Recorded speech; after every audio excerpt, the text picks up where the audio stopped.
This is Bo Boothman with Cape Cod Cleaning Systems with a money-saving video for all you high-pressure washer owners out there, particularly if you got a hot water high-pressure washer and you're wondering, what do I do when I've got no pressure? I've got low pressure.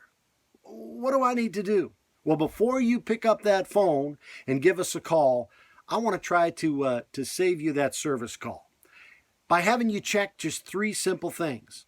If you go through these three things, you might well save yourself an unnecessary service bill. Don't know how many times I've had to pack up my service tech and have him get in his truck, go out to a customer and find out it was just one of these simple things that they could have done themselves, and we've had to charge them a service call to go out there and come back. I want to save you that. Here's how we're going to do it. The first thing I want you to check on is I want you to look at the high pressure side of your machine. I mean, that's where you are, right? You want that machine to perform, you pull the trigger, and nothing is happening. I want you to take a look at that. Okay, of course, you've got, I'm going to use this as an example right here.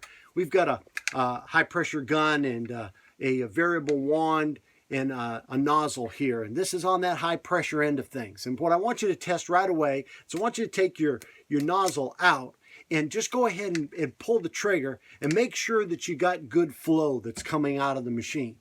All right, you got good flow, then you've got enough pressure there to be able to, there should be something happening.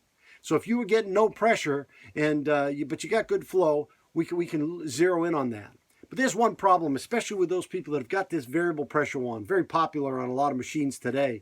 But you might have an inexperienced user and he just doesn't know how this thing works. And if he opens up this valve thinking he's just turning the handle, it's loose, it's going to bypass the water right up through here and bypass it from the nozzle through this big nozzle right there, and all your pressure's gone.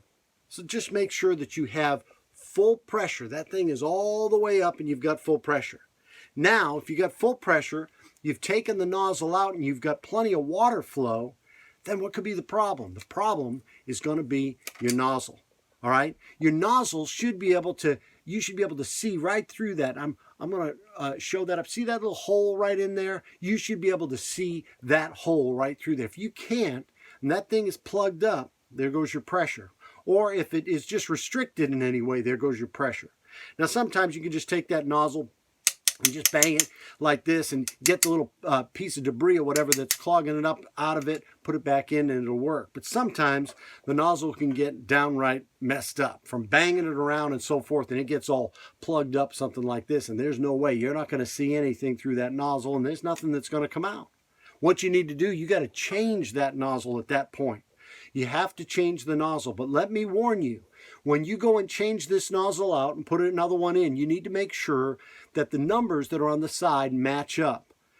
You need to have the same amount of gallons per minute kind of nozzle put back in that you took out. They have to be together. If you have one that has too big an orifice, your pressure is going to go down. If you have one that has too small an orifice, then your pressure is going to go up and it's going to restrict and put too much strain on your machine. Might cause it to cavitate, might cause it to go into bypass. Might cause a hot water machine to go into steam, and it may not be able to handle that. So you want to make sure that you put the right nozzle back in there. So that's on the high side. That's what we're going to look at first. We want to take it and make sure that we don't have a plugged up nozzle, and we want to make sure that that our variable pressure wand isn't just wide open. Now, if you go ahead and pull the nozzle out and you pull the trigger, but nothing comes out, okay, well, then we know that at least at this point, it's not your nozzle. What's going on? What could be the problem? Well, we're going to go back up into the machine a little further, and we're going to go to this little unit right here. It's usually mounted right on the side of the pressure washer, and there's a hose that comes out of it, probably behind it and comes out, and that goes into your soap. This is your inline soap valve. And sometimes all it takes is for this thing to get hit. It gets knocked open just a little bit.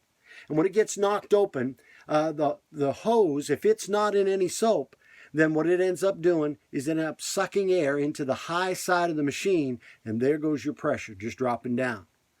You know, it's a real embarrassing thing when my technician comes to a customer and finds out that the only thing wrong with this machine is just close the valve. and there goes your pressure, goes right back up to where it's supposed to be. So check your inline soap valve and make sure. That's number 2. You want to make sure that your inline soap valve is completely shut off, or it's in the soap, and there's no break in the line or anything like that, that it's not getting any air that's coming into the inline side of the machine. All right, if everything still isn't working and on the high side and the soap valve's closed, now we're going to go on the inlet.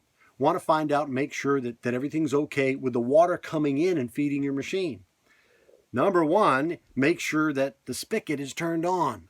I know that sounds crazy and that ought to be obvious, but you don't know how many calls we've had to where the spigot's off. Or there's a kink in the hose and there's no water getting through. You can tell by just taking that hose off of the machine and making sure there's good flow coming into the machine. Then what you want to make sure is that any one of the little inline filters that might be in the machine, either right out of the spigot or right going into the machine, that these aren't plugged up. If that restricts your water, that's going to lower your pressure. So we want to make sure that it's not starving for water because of one of these little inline filters, or the big inline filter that a lot of the machines have, either bigger than this, but these things, they're to protect the machine from all sorts of debris that can come in from the inlet water. And if this gets all plugged up and it chokes off your water supply, there goes your pressure. So these 3 things can help you to save from having a needless service bill by just checking them before you pick up the phone. We love you to call those questions, and we usually ask these things ahead of time to make sure that they're done. But sometimes other companies don't do that, and we want to make sure that these things, you might be able to just take care of on your own.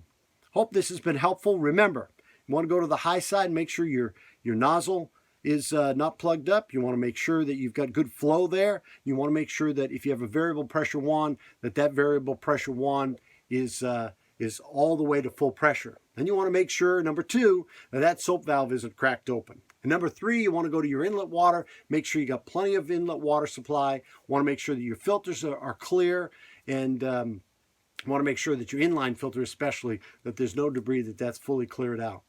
And if all of those things still aren't providing you the kind of pressure that you need, that's when you want to pick up the phone and call the full service center at Cape Cod Cleaning Systems, and we'd be glad to come out and get you right back up to pressure. I hope that this video has been helpful, and please email me and let me know. And as well, email me with any questions you might have or any suggestions of future videos that we can make so that we can keep you up to pressure and running like you want to and like your unit should be. Remember, we're Cape Cod Cleaning Systems, where we sell the best, we service the rest. Thank you.